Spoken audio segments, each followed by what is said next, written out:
morning, everyone. I'm Rosalind Pryor, and I'm here to talk to you today about some more challenges that children that have been diagnosed with ADHD, attention deficit hyperactivity disorder, and other learning disabilities have challenges with. So today we're going to talk about the reading process. And so I just want to talk to you about what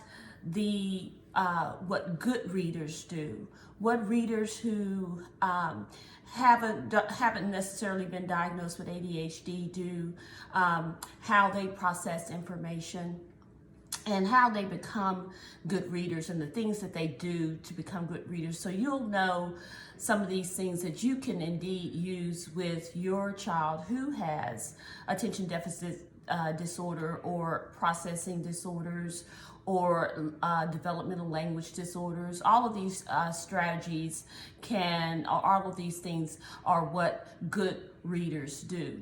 So reading is in itself a complex process, just as writing is even a more complex process, with the goal to acquire meaning from the printed word.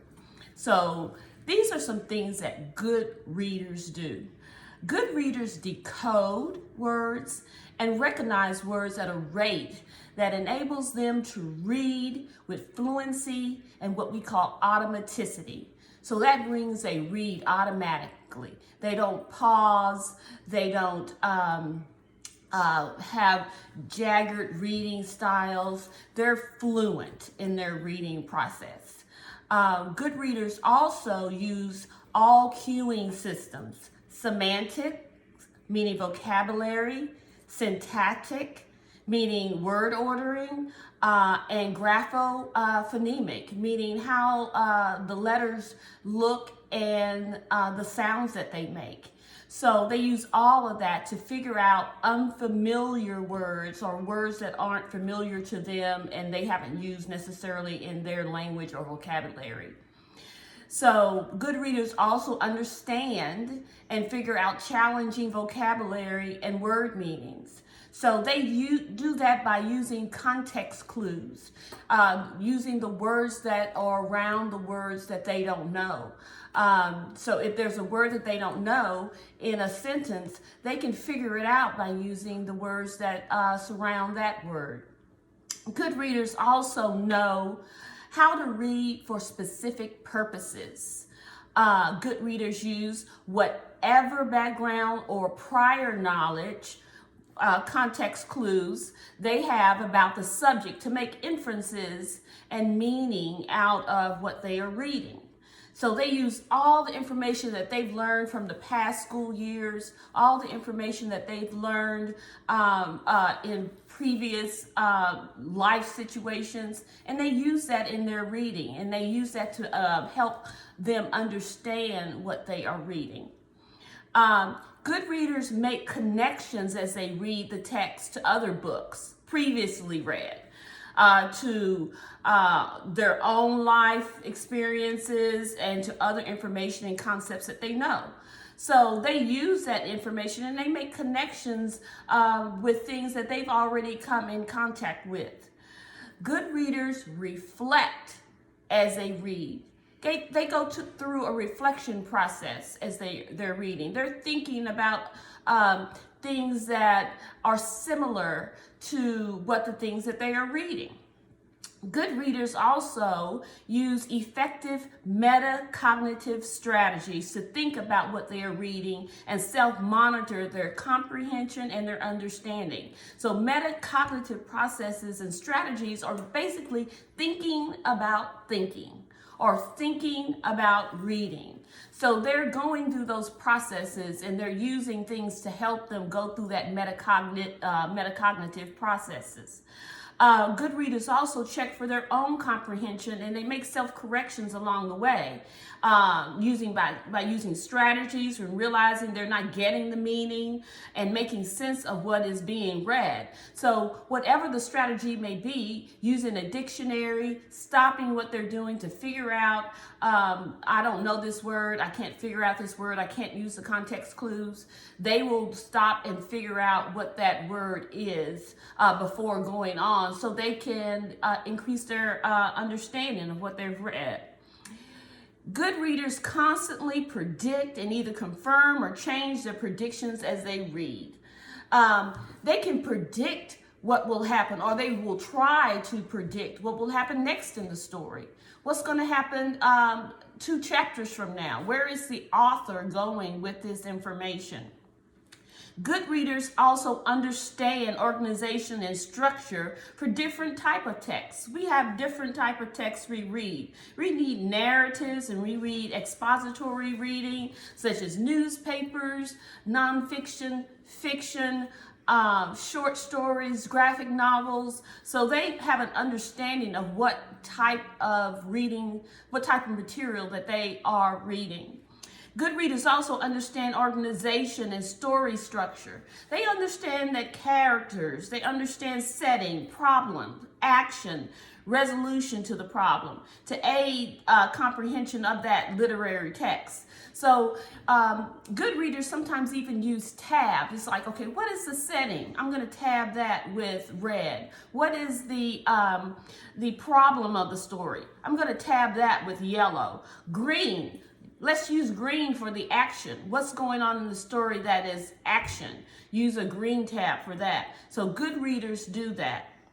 Good readers understand the structure and schemes for various kinds of expository text.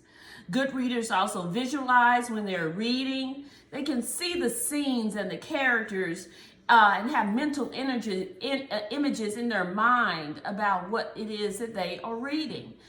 They can visualize, close their eyes, think about how that character may look based on what the author has said about that character. Good readers also distinguish main ideas and important information from details and less important information in the text. So there are things that are important when you're reading, and there are things that are not important when you're reading. So what you have to do is decide what's important to the story, what's not important to the story, especially if you're reading something like a mystery novel or things like that. I love reading mystery novels and figuring out, okay, was that important? Was that not important? And figuring those things out. And those are some things that you can do with your child at home. What's important in this sentence that you're reading, or this paragraph that you're reading? What's not important in this paragraph that you're reading? Good readers also summarize and paraphrase after determining the key ideas and material that they read. So they're able to summarize. It's like verbally summarize, write down what a summary is of what they've read. They can do all of those things while they're reading or after they finished reading. Good readers also focus on the main content of what they are reading. What is it that the author wants you to know? It's like a headline in a newspaper, the big bold letters at the top. What is it that the author really wants you to know?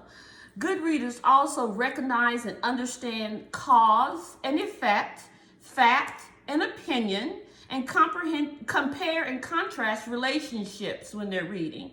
So there are things in the story that are cause. You have a cause and you have effect. What is the cause? What is the effect? What happened because of that cause? What is fact and what is opinion? It's a fact that Johnny ran down the street today. It's an opinion that he was running towards his friend's house, or that he was running to get away from something. That's something that you don't know. Only Johnny knows in his head if the author didn't specifically tell you. Good readers make inferences and draw conclusions. They infer information from what they've read. They don't have to necessarily be told exactly what has happened. They can infer that information based on the things that they've read. For instance, if I say that there is something in my front yard, there is something tall and it has bark on it and it has green leaves on it, and the author's describing that in a way that I know that that's probably a tree, a bush, or something like that that's in my front yard. Good readers are able to do that, and they're able to draw conclusions from that information. Good readers also read from a variety of genres, such as mysteries, historical fiction, folk tales, biographies, science fiction, fantasy. Now, I'm not saying that your child has to enjoy or read all of those different genres, but students usually enjoy maybe a couple, 2 genres, 3 genres, depending on what they like to read. Graphic novels, kids they like to read. Wimpy kid books. So they like to read, or books about historical figures, biographies. So find out what your child's interest is and buy high interest books that your child is interested in reading, and that may increase their likelihood of picking up a book to read. Good readers also self-select books of personal interest and find pleasure in reading books of their choice. And that goes along with the previous topic. Pick books that your child likes to read. Take them to the bookstore. Take them to the library. Surround them with books so they can discover what types of books that they like to read. It's a discovery process. It's like, when I was young, I didn't know what type of books I liked to read until I actually read some books that I liked, and I read some books that I didn't necessarily like. So now I know I like mysteries. I like biographies. I like reading political books. I like reading books about fact and opinion.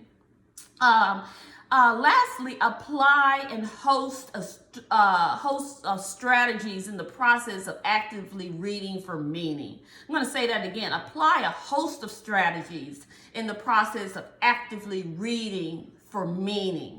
So the whole reason why you're reading is you're reading for meaning. A lot of kids with ADHD, they can read the words, go through the process, and they never obtain the meaning of what the author intended them to have when they finish the book or finish the paragraph. So apply some strategies with your child regarding reading, and so they can enjoy reading books and enjoy knowing what the author intended for them to read. If you like this video, please give it a thumbs up and subscribe to my channel. I will try to put up as much content as I can regarding attention deficit hyperactivity disorder, developmental language disorders, and strategies that parents can use when they are struggling or not struggling with their kids in making headway as far as their learning processes go. If you have any questions, please check out our website at www.pryorandassociates.com. Thank you and have a great week.